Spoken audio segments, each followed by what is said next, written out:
ከእንጀራ እናት የባሰች እንጀራ እናት ልጇን በካቴና አስራ በአደገኛ ውሻ አንገቱ እስኪዘለዘል የምትቀጣ እጅግ በጣም ጨካኝ እናት። ቆይ ምን ቢያጠፋ ነው ይህ ሁሉ? ታሪኩ የሚጀምረው እዚህ ጋር ነው። አንጀሊና ዊሊያምስ ትባላለች። እንደ ኢሮፓያን አቆጣጠር ነሐሴ 17 ቀን 2024 ዓ.ም ልጇ መንገድ ላይ በውሻ መነከሱን 911 ላይ ደውላ አመለከተች። እውነታው ግን ይህ አልነበረ። ነገሩ እንዲህ ነው። ይህ በውሻ ተነከሰ የተባለው የ6 ዓመት ልጅ በኒውዮርክ ውስጥ ከአክስቱ ጋር ይኖር የነበረ ሲሆን በአንዲት የተረገመች ቀን እናቱን ለመጠየቅ ኦሃዮ አሽላንድ ካውንቲ ውስጥ ወደሚገኘው የእናቱ ቤት ይሄዳል። ታዲያ ይህ ሕፃን እንደሱ በናፍቆት የሚጠብቀው ቤተሰብ አልነበረም የተቀበለው። እናቱ ቤት ውስጥ ቴይለር ማርቪን የተባለ የእናቱ ፍቅረኛ እንጀራ አባቱ እንደማለት ነው እና አጎቱ ሮበርት ሜካሊስኪ የነበሩት ሲሆን ሕፃኑ በቤታቸው ጀርባ የሚገኘውን የውሻ ቆሻሻ እንዲያጸዳ ይታዘዛል።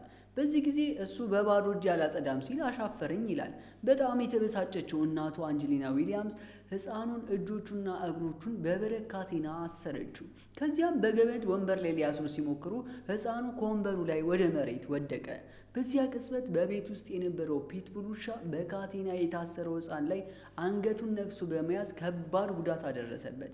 በዚህ የተደናገጠችው እናቱ ለፖሊስ ደውላ ልጇ በመንገድ ላይ ውሻ እንደነከሰው አመለከተች። በመጀመሪያ ቦታው ላይ የአደጋ ጊዜ ሰራተኞች ሲደርሱ የልጁ እናት አንጀሊና ዊሊያምስ በጣም ተረብሻ ነበር።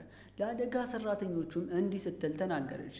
ልጄ ኦቲዝም አለበት። በንዴት ራሱን መሬት ላይ ሲያጋጭ ደም ፈሰሰው። ያኔ ውሻው ደሙን አሽቶ ዘለለበት አለች። እንዲሁም ውሻው የእሷ እንዳልሆነና አጎቷ ወስዶ እንደጣለው ተናገረች። ሕፃኑ ግን በሆስፒታል በነበረበት ወቅት ለፖሊስ እጅግ አስደንጋጭ የሆነውን እውነት ተናገረ። እናቱና ሌሎች ሰዎች የውሻ ቆሻሻ አላጸዳም በሚል ምክንያት እጆቹንና እግሮቹን በብረት ካቴና እንደጠፈሩት ገለጸ። በዚህም አለበቃም። ጉንጬ ላይ መታችን፣ ከዛም በአፍንጬና በአፌ ደም መፍሰስ ጀመረ አለ። እናት ስለ ጉዳዩ ስትጠየቅ ግን እንዲህ በማለት ትክዳለች። ልጅን ወንበር ላይ ያስቀምጠን ነበር። ጓደኛዬ ማለትም ቴይለር ሊያስተካክለው ሲል እጁን ሊነክሰው ሞከረ። እኔ እናት ነኝ። ልጄ ሊናከስ ሲል ትንሽ በጥፊ መታወት። ይህ ደግሞ የተለመደ ነው አለች። ፖሊሶቹ ግን ሊያምኗት አልፈለጉም። ይልቁንም የፍርድ ቤት ማዘዣ ይዘው ቤቷን መፈተሽ ይጀምራሉ። በዚህ ሰዓት ነበር የአንጀሊና ዊሊያምስ ጉድ መዘግዘግ የጀመረው። ሕፃኑ የተናገራቸው አይነት ጥቁርና ሮዝ የብረት ካቴናዎች። ሜሰን የተባለው ጥቃት አድራሹ ፒትቡል ውሻ ፎቅ ላይ ባለ አንድ ክፍል ቁም ሳጥን ውስጥ ተደብቆ ተገኘ። ውሻው ብቻ ሳይሆን አጎትየው ሮበርትም በዚያው ክፍል ውስጥ ተደብቆ ተገኘ። ይህ ብቻ አይደለም። በቤት ውስጥ በደም የተበከሉ ወንበሮችና ገመዶች ተገኙ። የሁኔታው ጥልቀት ያሳሰበው ፖሊስ የአንጀሊናን ስልክ ሲፈትሽ ከዚህ ቀደም የ8 ዓመት ሴት ልጇንም በተመሳሳይ ሁኔታ በካቴና አስራ የሚያሳይ ፎቶግራፍ በማህበራዊ ሚዲያ ላይ ለጥፋ እንደነበር የሚያሳይ ማስረጃ ያገኛል። የዚህ ሴት ጭካኔ በጣም የከፋ ነው። እኔ በሕይወቴ የብዙ እናቶችን ክፋት ሰምቻለሁ፣ የዚች ግን ይለያል። ለማንኛውም ፍርድ ቤቱ በአንጀሊና ዊሊያምስ ላይ 19 ዓመት የፈረደባት ሲሆን ለዋስትናም የተጠየቀችው ገንዘብ $300,000 ነው። 300,000 ቆይ 300,000 በኢትዮጵያ ስንት እንደሆነ ታውቃላችሁ? አቤል ስንት ነው? እስቲ ካልኩሌት አድርገን ንገረኝ።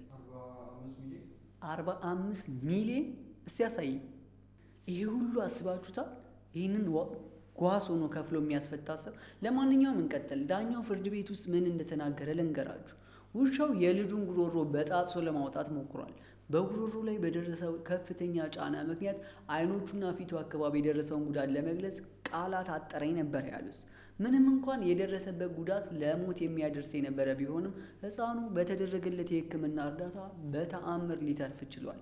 ሕፃኑ በከባድ ቀዶ ጥገና ተደርጎለት ከሆስፒታል የወጣ ሲሆን የሚገርመው ግን በደረሰበት ጥቃት ምክንያት ለውሾች ያለው ፍቅር አልቀነሰም። እንደውም ስለ ሁኔታው ሲናገር እንዲህ ይሏል። ውሻው መጥፎ ምርጫ ነው የመረጠው፣ መሄድና መሰልጠን ያለበት ይመስለኛል ነበር ያለው። ዛሬ ይህን ታሪክ ያቀረብኩላችሁ ከብዙ ታሪኮች መሃል መርጬ ነው። ታሪኩ ካስገረማችሁ ሰብስክራይብ ማድረጋችሁን እንዳትረሱ። በቀጣይ ቪዲዮ እንገናኝ።